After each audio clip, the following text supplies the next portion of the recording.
Hello student, welcome to my new video. आज का video आप सभी के लिए बहुत ही ज़्यादा इंपॉर्टेंट है क्योंकि आज के इस वीडियो में हिंदी के एक मोस्ट इंपॉर्टेंट चैप्टर पर हम डिस्कस करने वाले हैं, जो है हम और हमारे आदर्श।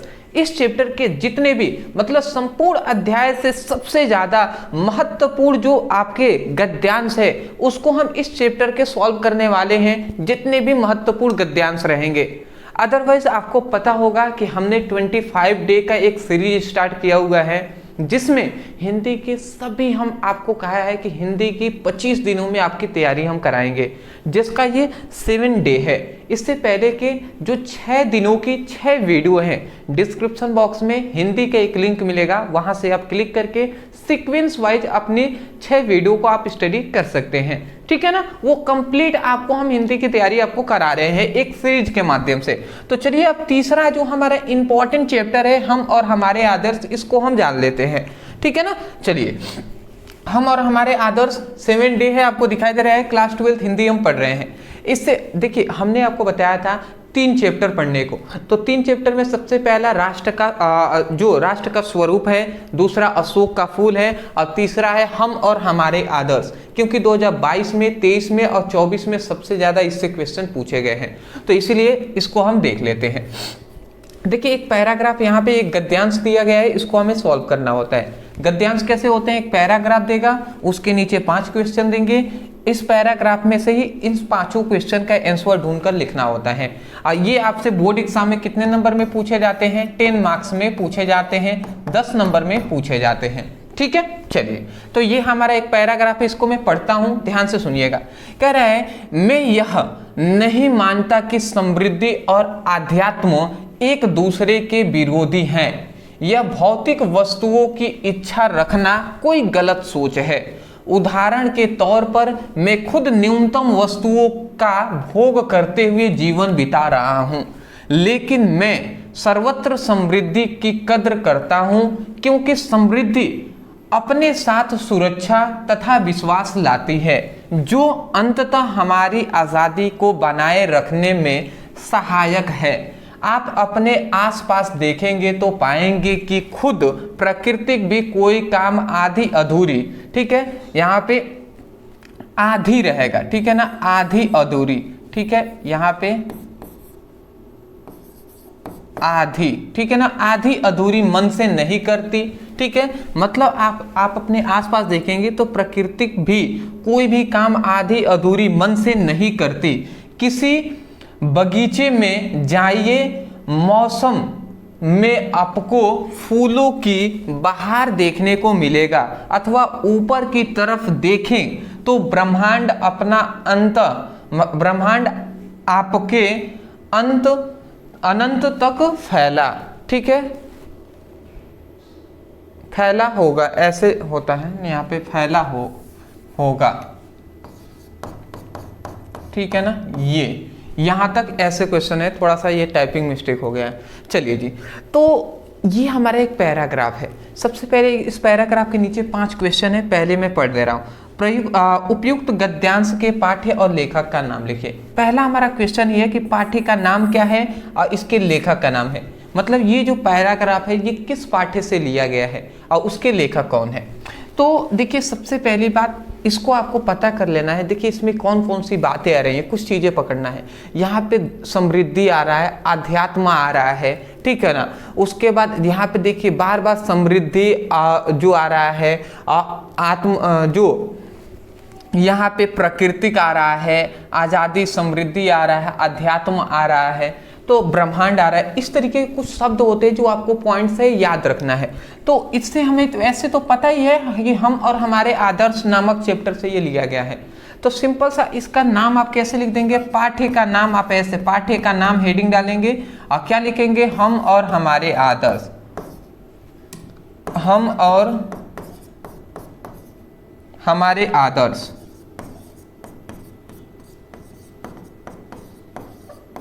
ठीक है।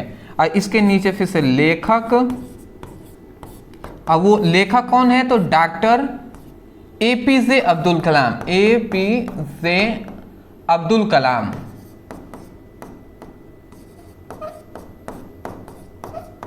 ठीक है ना। तो ये इनका नाम है जी।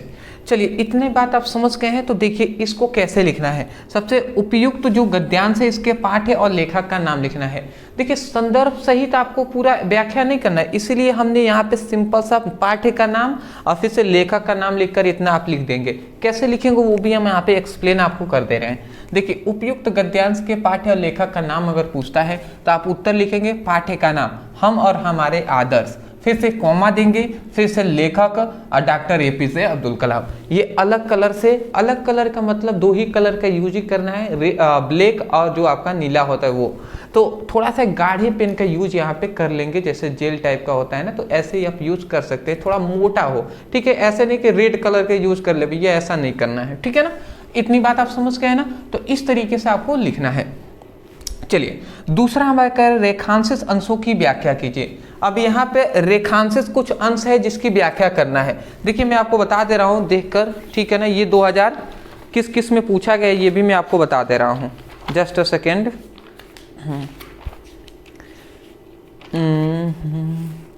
ये 2019 में और फिर से 22 में ये क्वेश्चन आपका रिपीट हुआ है, ठीक है ना।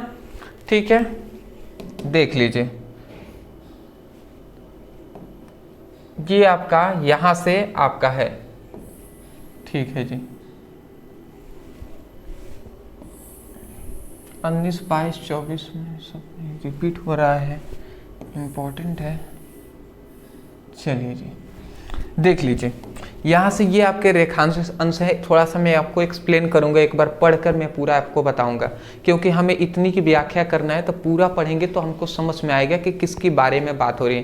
क्योंकि यहाँ पे कह रहे हैं आप अपने आसपास देखेंगे तो पाएंगे कि खुद ही प्रकृति भी कोई काम आधे अधूरे मन से नहीं करती है, तो उतना अच्छे से समझ में नहीं आएगा। ऊपर से पढ़ते हैं। तो डॉक्टर एपीजे अब्दुल कलाम बता रहे हैं, क्या बता रहे हैं कि मैं यह नहीं मानता कि समृद्धि और आध्यात्म एक दूसरे के विरोधी हैं। मतलब डॉक्टर एपीजे अब्दुल कलाम कह रहे हैं कि मैं नहीं मानता कि समृद्धि जैसे धन दौलत है, आध्यात्म जैसे कि, आध्यात्म का मतलब होता है कि जो नहीं हम कह सकते हैं कि निकल जाते, जैसे कि गौतम बुद्ध को देखे होंगे तो वो अध्यात्म के रास्ते पर निकल चुके थे, तो उनके लिए मतलब यही कहा जा रहा है कि जो डॉक्टर एपीजे अब्दुल कलाम कहते हैं कि जो समृद्धि है और अध्यात्म है एक दूसरे के विरोधी हैं, ऐसा मैं नहीं मानता, ठीक है ना। अगला कह रहे हैं यह भौतिक वस्तुओं की इच्छा या भौतिक वस्तुओं की इच्छा रखना कोई गलत सोच है, या हमें कोई चीज़ें पसंद है तो उसको हमें पसंद करना, या कोई चीज़ें हमको चाहिए, तो इस तरीके से वही कहा जा रहा है कि कोई भी भौतिक वस्तु है ना तो उसका हमें इच्छा करना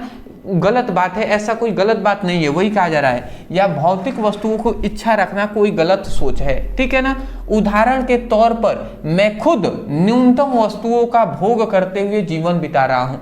जैसे कहते हैं कि हमें कोई भी वस्तु अध्यात्म पर निकल जाते हैं, ठीक है ना, तो वो कहते हैं हमें कोई वस्तुओं की जरूरत नहीं है। वैसे तो वो कहते नहीं है, मतलब ऐसे जो दिखावेपन वाले होते हैं ना वो कह देते हैं। भैया सभी लोग कुछ ना कुछ भौतिक वस्तुओं का उपयोग करते ही हैं। खा रहे हैं तो वो भौतिक वस्तुएं ही तो है ना, पहन रहे हैं कपड़ा वो भौतिक वस्तुएं है ना, ठीक है।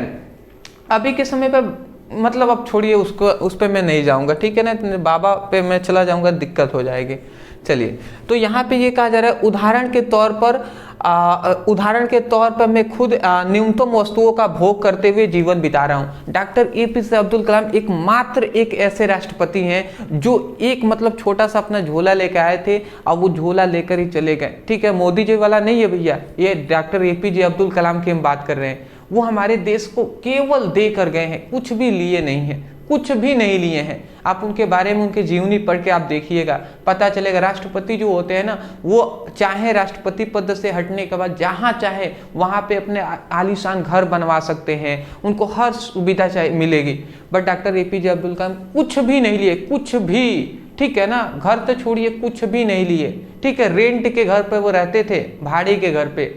राष्ट्रपति बनने के बाद सुरक्षा भले ही मिली हुई थी, बट मतलब घर था, रेंट पे रहते थे, ठीक है ना, बात समझिएगा।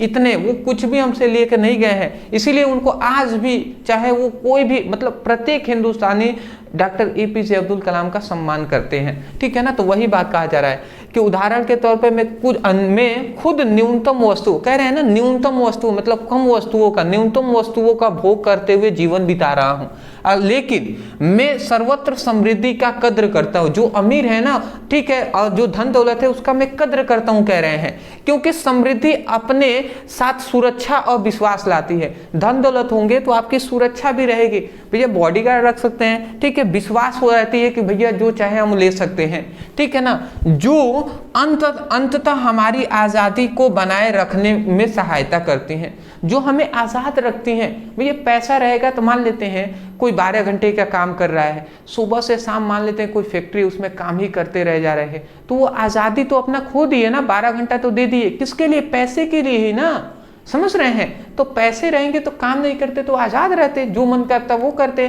तो पैसा क्या करते हैं? अंततः हमारी आज़ादी को बनाए रखने का एक सहायक है। आप अपने आसपास देखें, यदि आप अपने आसपास देखेंगे तो पाएंगे कि खुद प्राकृतिक भी कोई भी काम आधी अधूरी मन से नहीं करती। प्राकृतिक है वो कोई भी आधी अधूरी मन से कोई भी काम नहीं करती है, ठीक है ना। अगर यहाँ पे कह रहे हैं कि किसी बगीचे में जाएं, यदि आप कोई बगीचे में जाते हैं तो जो मौसम में आपको फूलों की बहार देखने को मिलेगी। यदि कोई बगीचे में जाते हैं जहाँ फूल लगे हुए हैं, फूलों का बागवान है, तो वहाँ पे फूल अच्छे फूल उगे हुए होंगे, ठीक है ना। तो वो आधे अधूरे, ऐसा नहीं है कि कोई फूल आप लगा दिए वो भैया फूल देगा ही नहीं, दे ही नहीं रहा है, ठीक है, इतना छोटा देकर खत्म हो गया। अरे भैया उसको सही चीजें या सही चीजें पर्याप्त मात्रा में हर चीज मिलेंगी तो वो आगे बढ़ेगा, वही कहा जा रहा है। अगला यहाँ पे कह रहे हैं कि देखने को मिलेगा, अथवा ऊपर की तरफ देखिए, यदि आप ऊपर की तरफ देखते हैं तो ब्रह्मांड में आपको अंततः फैला होगा, अनंत तक फैला होगा। मतलब जो ब्रह्मांड में यदि आप देखेंगे तो ये अनंत काल तक फैला हुआ ब्रह्मांड आपको दिखाई देगा, ठीक है, जिसका कोई अंत ही नहीं है।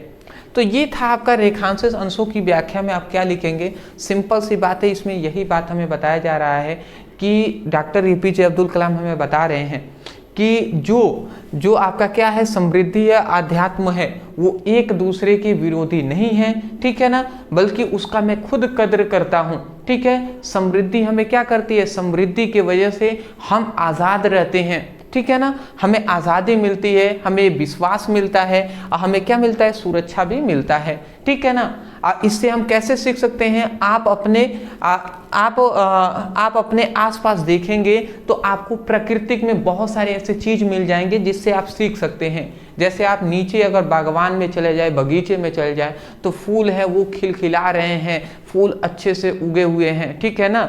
और अगर आसमान में आप देख रहे हैं तो वो भी आधे अधूरे मन से नहीं है, पूरी तरीके से अनंत आपको ब्रह्मांड दिखाई देगा जिसका कोई अंत ही नहीं है। तो यही तो रेखांशित अंश की व्याख्या है ना, जो हमने बोला ना वही है जी, ठीक है। कैसे लिखेंगे? देखिए हमने लिखा है प्रस्तुत पंक्तियों के माध्यम से, मतलब ऊपर जो पंक्तियां हैं उसके माध्यम से अब्दुल कलाम की समृद्धि की कद्र करते हुए कहते हैं। जो अब्दुल कलाम है, डॉक्टर एपीजे अब्दुल कलाम, वो समृद्धि मतलब धन दौलत की कद्र करते हुए कहते हैं कि व्यक्तियों को कामयाब होने के लिए वह सभी हर संभव प्रयास करने चाहिए जो कर सकता है, ठीक है ना। मतलब वो समृद्धि की, धन दौलत के कद्र भी करते हैं और कह रहे हैं कि व्यक्तियों को कामयाब होने के लिए वो हर संभव प्रयास करने चाहिए जो उसके लिए आवश्यक है, ठीक है।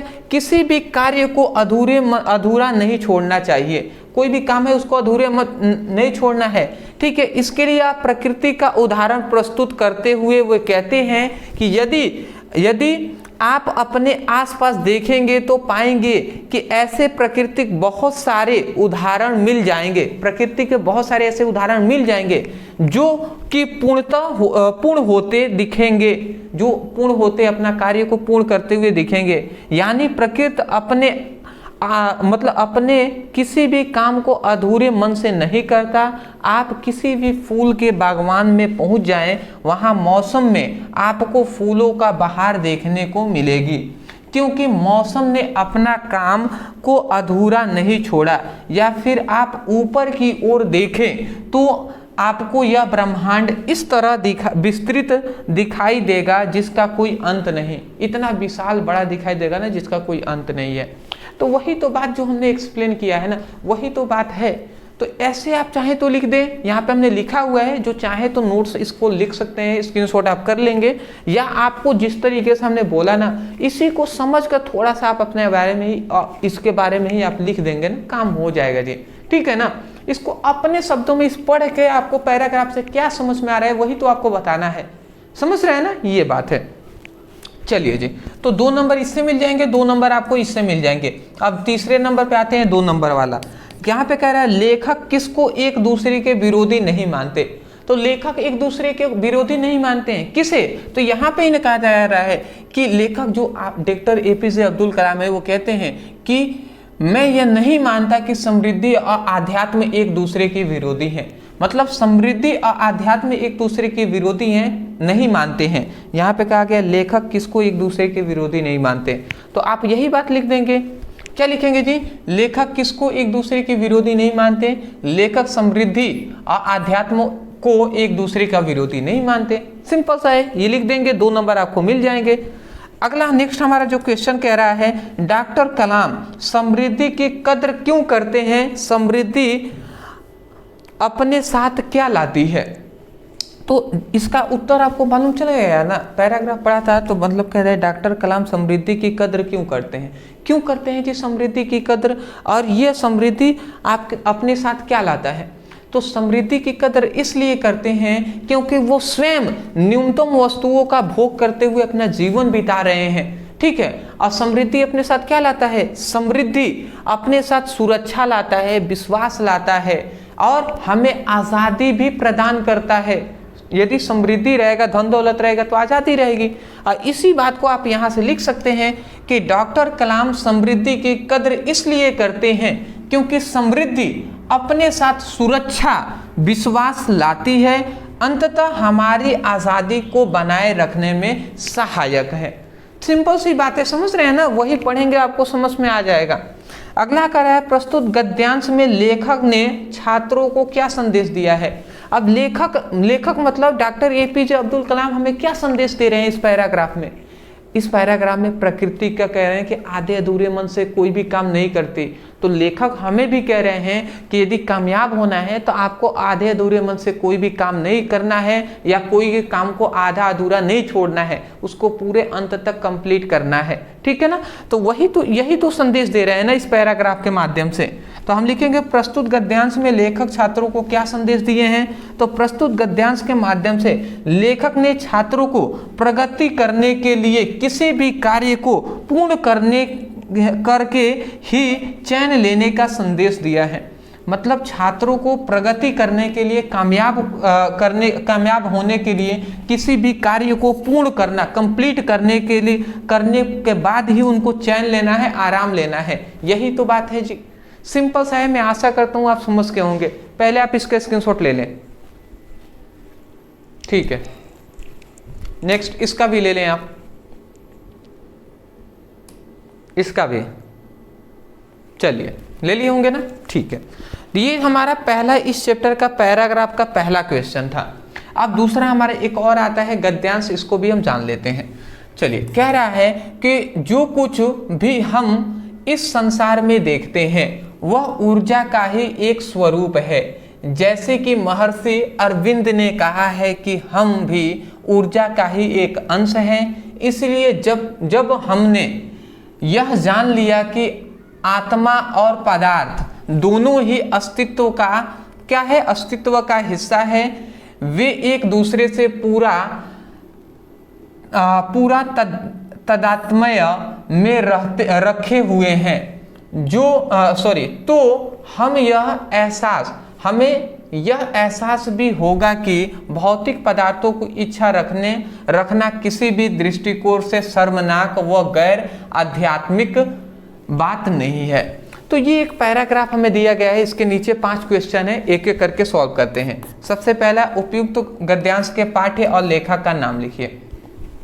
पाठ्य का नाम आपको पता चल गया, हम और हमारे आदर्श, लेखक डॉक्टर APJ अब्दुल कलाम, इतना आप लिख देंगे, समझ गए होंगे। दूसरा हमारा ये कहता है रेखांशित अंशों की व्याख्या कीजिए। अब इसमें कहाँ से रेखांशित अंश है तो ये भी आप देख लीजिए, यहां से है जी, ठीक है ना। कहाँ से है भौतिक, यहां से, ये एक लाइन है पूरा, ठीक है ना, ये एक लाइन पूरा है, ठीक है ना। तो इस बात को आप याद रखें। कह रहा है भौतिक पदार्थों की इच्छा रखना किसी भी दृष्टिकोण से शर्मनाक या गैर आध्यात्मिक बात नहीं है। तो इस पैराग्राफ को पूरा पढ़ेंगे तब हमें इस लाइन के बारे में समझ में आएगा। कह रहे हैं डॉक्टर एपीजे अब्दुल कलाम कह रहे हैं कि जो कुछ भी हम इस संसार में देखते हैं, डॉक्टर एपीजे अब्दुल कलाम कह रहे हैं कि जो कुछ भी हम इस संसार में वस्तुओं को हम देख रहे हैं वह ऊर्जा का ही एक रूप है। मतलब सब कुछ जो दिखाई दे रहा है ना आपको सामने, वो सब ऊर्जा का ही एक रूप है। जैसे कि महर्षि अरविंद ने कहा है, जैसे कि महर्षि अरविंद ने एक बात कहा है, क्या कहा है कि हम भी ऊर्जा का ही एक अंश है, हम खुद ऊर्जा का एक अंश है। इसलिए जब हमने यह जान लिया कि आत्मा और पदार्थ दोनों ही अस्तित्व का एक हिस्सा है, कोई भी पदार्थ है या जो आत्मा है हमारे शरीर में, वो सभी क्या है, आध्यात्मिक है, अस्तित्व का एक क्या है, हिस्सा है। वे एक दूसरे से पूरा तादात्म्य में रखे हुए हैं, ठीक है ना। अगला कह रहे हैं हम यह एहसास, मतलब हमें यह एहसास भी हो गया कि भौतिक पदार्थों को इच्छा रखना किसी भी दृष्टिकोण से शर्मनाक व गैर आध्यात्मिक नहीं है। मतलब कोई भी पदार्थ की इच्छा करना गलत नहीं है, दृष्टिकोण से कोई भी शर्मनाक वाली बात नहीं है या कोई भी गलत बात नहीं है, ठीक है ना, आप इच्छा कर सकते हैं। तो वही कह रहे हैं रेखांशित अंशों, यहाँ पे अंश रहेगा, तो रेखांशित अंशों की व्याख्या कीजिए। तो इसका अपने शब्दों में ही तो एक्सप्लेन करना है। देखिए यहाँ पे हमने एक्सप्लेन भी किया है। डॉक्टर एपीजे अब्दुल कलाम के अनुसार आत्मा और पदार्थ दोनों ही ऊर्जा अथवा परमात्मा का अभिन्न अंग है। भैया कहा जा रहा है ना कि जो पदार्थ जो कुछ भी दिखाई दे रहा है वो सब ऊर्जा का ही एक रूप है। ऊर्जा मतलब अरविंद, जो महर्षि अरविंद है ना, वो कहते हैं कि जो हम खुद एक ऊर्जा का अंश है, हम खुद, ऊर्जा मतलब परमात्मा का अंश है, ठीक है ना, भगवान के, ऐसे कहा जाता है। डॉक्टर एपीजे अब्दुल कलाम कहते हैं कि आत्मा और पदार्थ दोनों ही ऊर्जा अथवा परमात्मा का अभिन्न अंश है, अंग है। इसलिए समस्त पदार्थ या भौतिक जगत भी आध्यात्मिक का ही एक महत्वपूर्ण पहलू है, आध्यात्मिक का ही एक महत्वपूर्ण पहलू है। यही कारण है कि यदि कोई भी भौतिक पदार्थों की इच्छा रखता है, यही कारण है कि कोई भी भौतिक पदार्थों की इच्छा रखता है या किसी भी दृष्टिकोण से लज्जाजनक या अध्यात्म का विरोधी बात नहीं है। जैसे प्रत्येक वस्तुओं में हम कह सकते हैं कि प्रत्येक वस्तु जो है वो ऊर्जा का रूप है, या हम कह सकते हैं कि परमात्मा का अंश है। इसलिए कोई चीज़ें हमें अच्छी लग रही हैं तो उसका हमें उसके बारे में जानना या उसको हमें पाने की कोशिश करना कोई भी लज्जाजनक वाली बात नहीं है, या कह सकते हैं अध्यात्म के वो विरोधी नहीं है। तो यही तो बात कहा गया है, ठीक है ना, रेखांशित अंशों की व्याख्या में। इतना आपको लिख देना है, 2 नंबर यहाँ से आपको मिल जाएंगे, ये 2 नंबर हो गए। तीसरा हमारा जो क्वेश्चन आता है, महर्षि अरविंद ने क्या कहा है। महर्षि अरविंद ने कहा है, क्या कहा है कि हम भी एक ऊर्जा का ही अंश है। मतलब महर्षि व्यास ने यही कहा है, महर्षि व्यास ने हमें यही कहा है ना कि जो कोई भी पदार्थ है वो सभी पदार्थ ऊर्जा का ही एक रूप है, और हम स्वयं भी एक ऊर्जा के रूप हैं। ऊर्जा मतलब परमात्मा के रूप हैं, ठीक है ना। तो वही बात हम लिखेंगे, महर्षि अरविंद ने कहा है कि लेखक समृद्धि और आध्यात्म को एक दूसरे के विरोधी नहीं। अरे भैया ये थोड़ा सा गलती हो गया क्या,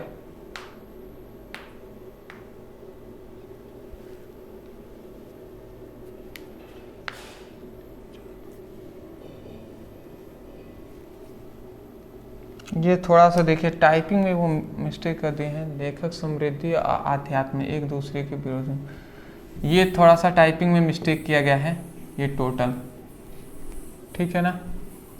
चलिए आप यहाँ पे लिख लेंगे, महर्षि व्यास ने कहा है कि प्रत्येक पदार्थ ऊर्जा का रूप है, ठीक है, इतना लिख देंगे। और स्वयं मनुष्य भी ऊर्जा का या परमात्मा का अंश है, ठीक है ना। तो ये हमें लिख दूं, महर्षि व्यास ने कहा है कि प्रत्येक पदार्थ ऊर्जा का रूप है और स्वयं और या हम लिख और स्वयं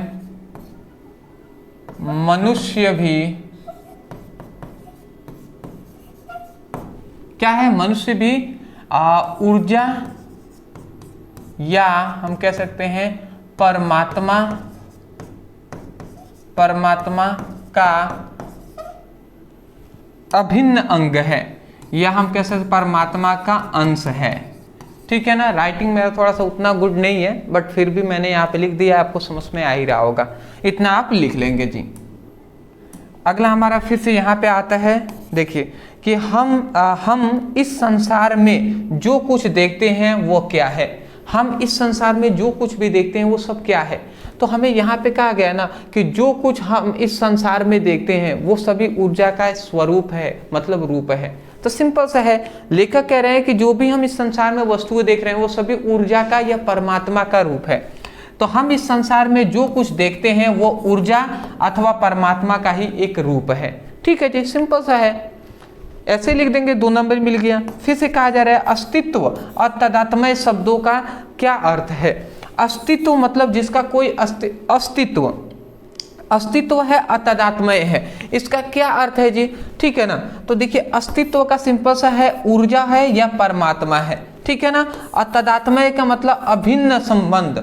ठीक है ना। अभिन्न संबंध मतलब बहुत ही गहरा संबंध को ही तदात्मय कहते हैं। अस्तित्व मतलब ऊर्जा या परमात्मा कहने का मतलब है। तो समझ गए ना। तो इन शब्दों का ये अर्थ है जी। आशा करता हूँ कि आपको यहाँ पे समझ में ये आ गई होंगी। अदरवाइज स्क्रीनशॉट आप लेंगे तो पहले इसका ले लीजिए, ले लिए होंगे, बैक इसका ले लीजिए, इसका भी ले लीजिए। ठीक है, आशा करता हूँ कि आप ले लिए होंगे। अदरवाइज मैं यही कहूँगा, देखिए आपके लिए इतना मेहनत किया जा रहा है, तो यदि वीडियो पसंद आया है तो वीडियो को लाइक करने के साथ साथ चैनल पर नए होंगे तो चैनल को सपोर्ट करने के लिए सब्सक्राइब कर दीजिएगा। सभी सब्जेक्ट का लिंक है, आप चाहें तो वहाँ से स्टडी कर सकते हैं। ठीक है ना। और इंस्टा का लिंक है, वहाँ से हमें फॉलो कर लीजिएगा। व्हाट्सएप ग्रुप और टेलीग्राम में ज्वाइन हो जाएंगे। वहाँ पर जो भी इंपॉर्टेंट टॉपिक होंगे, PDF नोट्स होंगे या जो भी स्टडी मटेरियल होंगे ना, वो सब प्रोवाइड वहाँ पर किया जाएंगे। तो मिलते हैं एक नए टॉपिक के साथ एक नए वीडियो में। Thank you so much for watching this video. Thank you.